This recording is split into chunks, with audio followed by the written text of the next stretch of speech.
ፈጣሪን ይዘን የማይሳካልን ነገር ቢኖር ተንኮል ብቻ ነው። ወንድሜ ከሰራ ትበላለህ፣ ካልሰራ ሲበሉ ታያለህ። አሁን አንዴ እንወስደዋል። በሊዘው ሂድ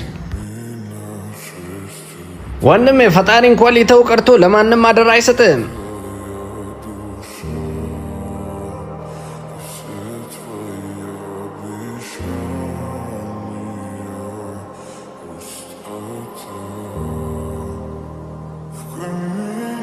አባዬ አፕል ግዛልኝ።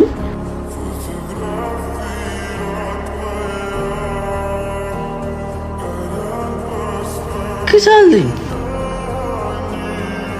አጎቴ። በዚህ ብር ስንት አፕል መግዛት እችላለሁ? በ50 ብር እንኳን 2 አፕሎችን መግዛት ትችላለህ። ያዝ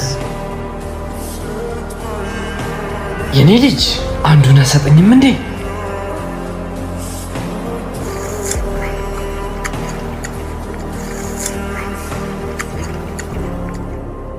ምን አይነት አስተዳደግ ባሳደገው ነው እንደዚህ አይነት ተልካሻ ተግባር የሚያሳየኝ?